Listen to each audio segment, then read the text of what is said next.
Ya oke, balik lagi guys di Old School Gadget, tempat review handphone jadul, mainan jadul, barang jadul, games-games jadul. Sebelumnya seperti biasa disclaimer dulu di awal, gue bukanlah orang yang ngerti banget tentang gadget gitu ya. Gue hanya mewakili perspektif user gitu ya untuk apa yang gue review gitu. Nah mungkin hari ini kita akan bahas satu buah handphone yang menurut gue worth to buy banget di tahun 2022 ini. Ini adalah handphonenya. Ini adalah Sony Xperia XZ3. Ini sih handphonenya kalau dari segi desain ini sih 9/10 ya kalau gue bilang, karena bener-bener materialnya ini quality-nya solid banget gitu ya. Ini dari kaca kalau nggak salah belakangnya. Dan handphone ini tuh sebenarnya dibilang tua, nggak tua-tua banget karena rilisnya itu di tahun 2018 di bulan Oktober kalau gue contek di GSM Arena.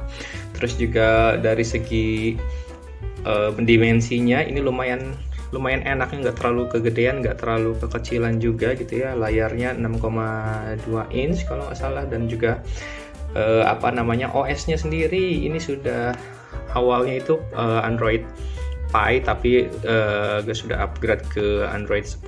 Kita lihat di sini Android 10. Nah, udah Android 10 ya kalau dilihat. Oke.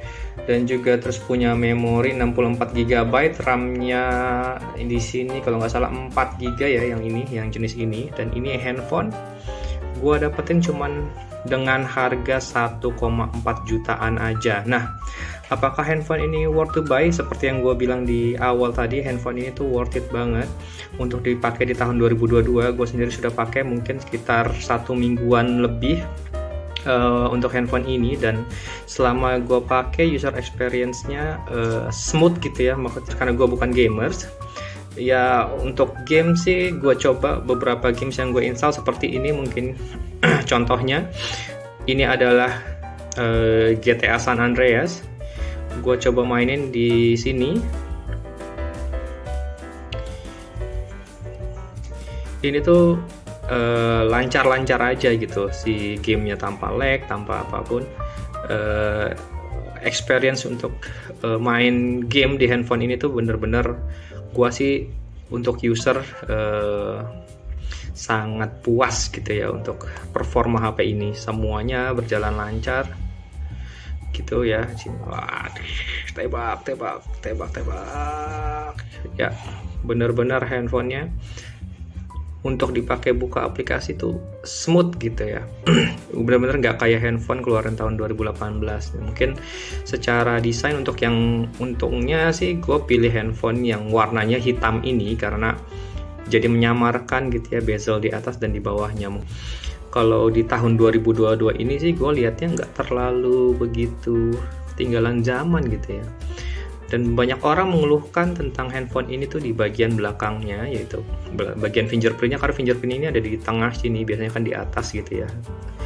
Dan kameranya juga letak posisinya di sini. Banyak orang bilang ini kurang ergonomis gitu peletakan fingerprintnya, tapi gue sih so far nggak ada masalah ya dengan ini. Mungkin awal-awal mungkin agak kurang terbiasa, tapi lama-lama ini jadi biasa aja gitu. Mau ditempatin di sini, pada akhirnya kita bisa tetap menjangkau, dan kecepatan fingerprintnya juga lumayan cepat gitu. Nah, untuk buka aplikasi seperti Spotify, Netflix segala macam ini juga bener-bener tanpa hambatan gitu ya. Cepet banget ya. Terus kita coba buka Instagram pun tetap nggak ada masalah gitu. Nah, ini agak loading ya karena koneksi internet kurang oke. Overall ini HP worth to buy banget di tahun 2022. Untuk kalian yang mau pakai handphone ini untuk keperluan sebagai daily driver, masih oke loh, ini oke banget loh. Mesti diperhatikan kalau kalian mau beli handphone ini, harus lihat dulu apakah yang jual itu memang kredibel gitu ya, dari segi rating.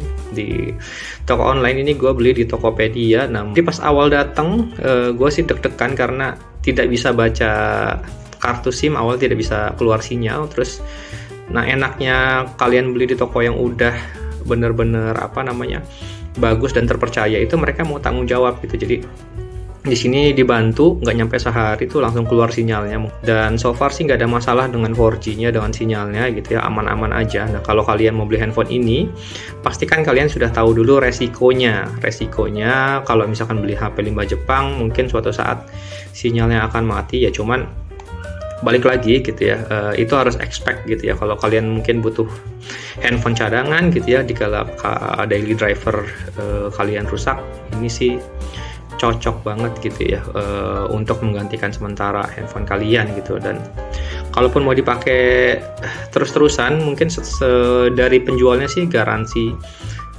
sinyalnya itu 1 tahun gitu ya. Jadi lumayan oke lah kalau kalian mau dalam setahun ke depan mau pakai handphone ini sambil nabung untuk beli handphone lain gitu ya, yang lebih baru mungkin misalkan, dan lebih resmi, karena ini kan jatuhnya limbah Jepang gitu ya. Ada kekhawatiran nanti nggak bisa dipakai. Apakah kalau misalkan ada sinyal jadi nggak bisa dipakai? Ya nggak juga, karena kan tetap bisa pakai wifi-an, tetap bisa dipakai Zoom, tetap bisa dipakai untuk